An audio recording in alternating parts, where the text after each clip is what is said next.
তারা বলে এটা শুধুই একটা গেম, কিন্তু আমার কাছে কি আসলে জানেন, আমার জন্য এটা সেই জায়গা যেখানে ভয়কে আসলে আমি জয় করি। তখন আমি আর একটা সাধারণ ছেলে থাকি না, আমি হয়ে যাই যোদ্ধা। আসসালামু আলাইকুম এভরিওয়ান, আমি শহীদ ইসলাম কাব্য, বা আপনারা অনেকে আমাকে ইটস কাব্য নামে চিনেন।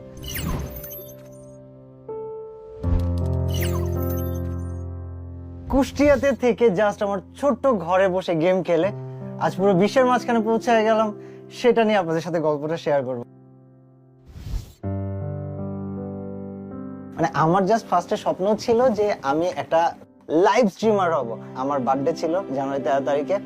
আমি দোয়া করি যেন নেক্সট বছরের জানুয়ারি আসতে আসতে 10,000 সাবস্ক্রাইবার হয়। ভাবতে ভাবতে ভাই কোথায় 10,000, কোথায় 1,000, কোথায় 1 মিলিয়ন, কেমনে কি এখন 4 মিলিয়ন হয়ে গেছে। এই যে পিছনের শহরটা দেখতেছেন না, আজকে কেমন জানি সবাই আপন। বিষয়টা সবসময় এমন ছিল না।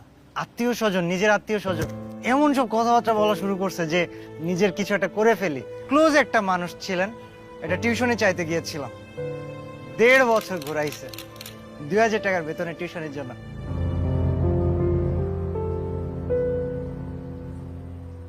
মোবাইল কিনে সে মোবাইলে দেখি মাঝে মাঝে গেম খেলে। ইন্টারের রেজাল্টটা তার জিপিএ প্লাস হয় না।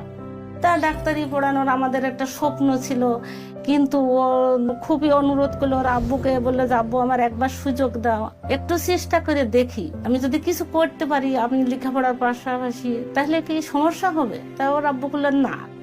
ওই সময় বাংলাদেশ থেকে অনেক ইউটিউবার বের হয়, ইন্ডিয়া থেকে অনেক ইউটিউবার বের হয়, এবং আমি যখন আসি ফ্রি ফায়ারে তখন অলরেডি অনেক মানুষ এস্টাবলিশড হয়ে গিয়েছে। বাট এই যে কেন আমার সাথে এগুলো হচ্ছে, কিভাবে ফিক্স হবে, এইসব ভাবতে ভাবতে আমার নিজের মধ্যে একটা মোটিভেশন কাজ করে যে না, দেরি হইলেও আমি এখনো পারবো। আমাদের কাছে মনে হয় যেন একটা লাকি, আমরা একটা ফ্রেন্ডকে উঠতে দেখছি। ফ্রি ফায়ারটাই সেই প্ল্যাটফর্ম, যে প্ল্যাটফর্মটা কিন্তু শুধুমাত্র কাব্য না, এরকম কিন্তু হাজার ইউটিউবারকে ফোকাস করতেছে। আর হাতে গোনা 2-1 জন ছিল যারা অরিজিনালি আমাকে বিশ্বাস করেছিল, আমাকে সাহস দিয়েছিল, এবং আমি তাদের কাছে চিরকৃতজ্ঞ।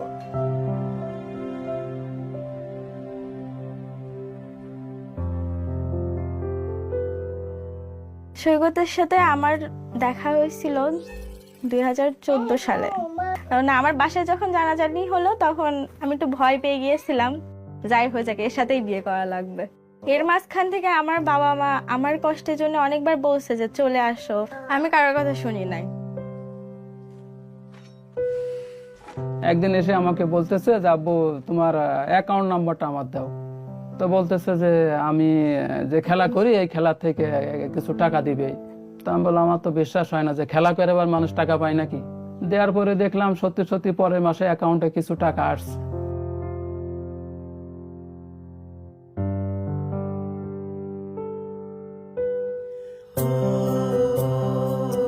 আমাকে চেনা না এখন, কিন্তু এখন দেখাচ্ছে আমি কাব্যর বাবা বললে আমাকে সবাই চেনে।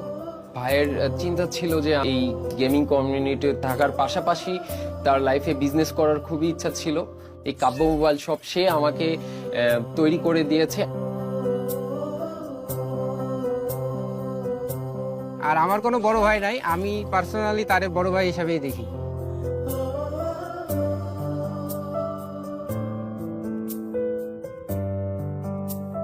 তো জাস্ট আমিও আসলাম, দেন আমাদের মোবাইল শপ ওপেন হলো, অ্যান্ড আলহামদুলিল্লাহ এখন আমি ভাই মোটামুটি অনেক কিছু ম্যানেজ করি। কাব্য মোবাইল শপ এটা জাস্ট কুষ্টিয়াতে এখন আছে, ঠিক আছে, যখন বাংলাদেশের 64 জেলায় যাবে, জাস্ট ইম্যাজিন আমাদের একটা দোকানে যদি 5 জন মানুষ কাজ করে, 64টা জেলায় কতগুলো মানুষের কর্মসংস্থান হবে। এই সবকিছু সম্ভব হয়েছে আমার প্যাশনকে ফলো করার মাধ্যমে, আমার গেমিংকে ফলো করার মাধ্যমে, and through gaming, through sports, through free fire, here I am on Kabya mobile shop. এই ফ্রি ফায়ার, একটা স্পেশাল থ্যাঙ্কস তো ফ্রি ফায়ারের জন্য অবশ্যই। So Garena, last time road to গ্লোরিতে আমরা বাংলাদেশের রানার্স আপ হওয়ার মাধ্যমে আমারও একটা অ্যাচিভমেন্ট হয়ে গেছে।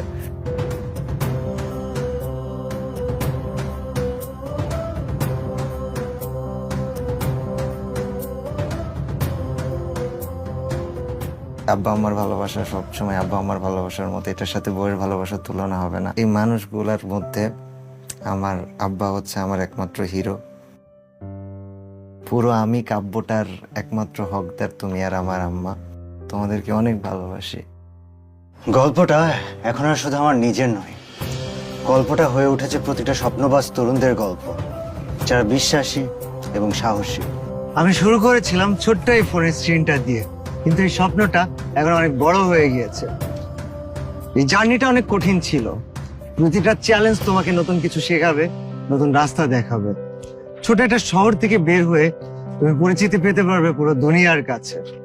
এটা তো কেবল শুরু, বাকিটা দেখা যাক।